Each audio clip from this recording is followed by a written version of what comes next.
Just by the way, Tanya की इस हालत के लिए मैं जिम्मेदार नहीं हूँ, क्रिश है।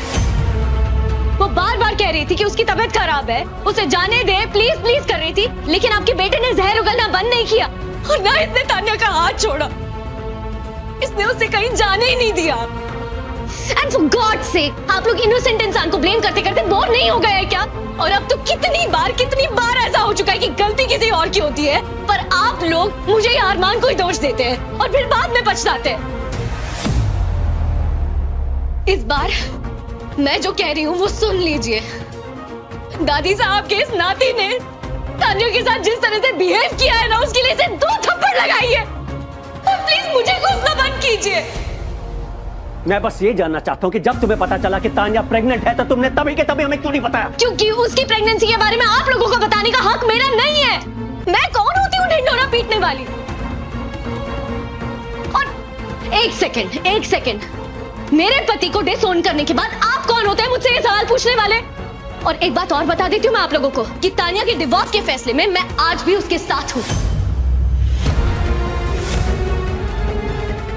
और आप सबको ऐसा लगता है ना कि बच्ची के आने के बाद ये सुधर जाएगा? अरे जिस सपूत को आप जैसे दिग्गज नहीं सुधार पाए, उसे एक छोटा सा मासूम बच्चा कैसे सुधारेगा? तान्या को लगता है कि क्रिश के साथ रह के उसकी और उसकी बेबी की दोनों की लाइफ खराब होगी।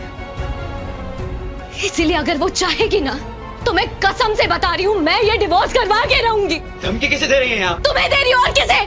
स्टॉप इट, ये हॉस्पिटल है, प्लीज बिहेव। डॉक्टर मुझे 1 मिनट।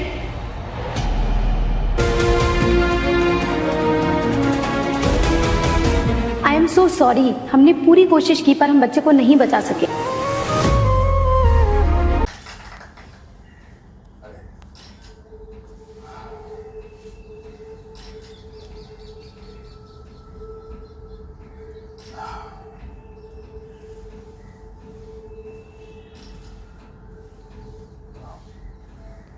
राहुल पे हम सबको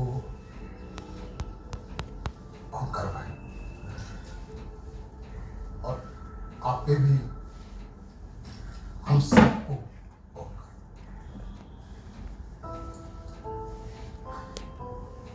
खास करके आपने जो ये निर्णय लिया है पंचायती चुनाव ना लड़ने के लिए, इससे आपका कद हम सबसे बहुत बहुत ऊपर उठ गया है। इतिहास याद रखेगा।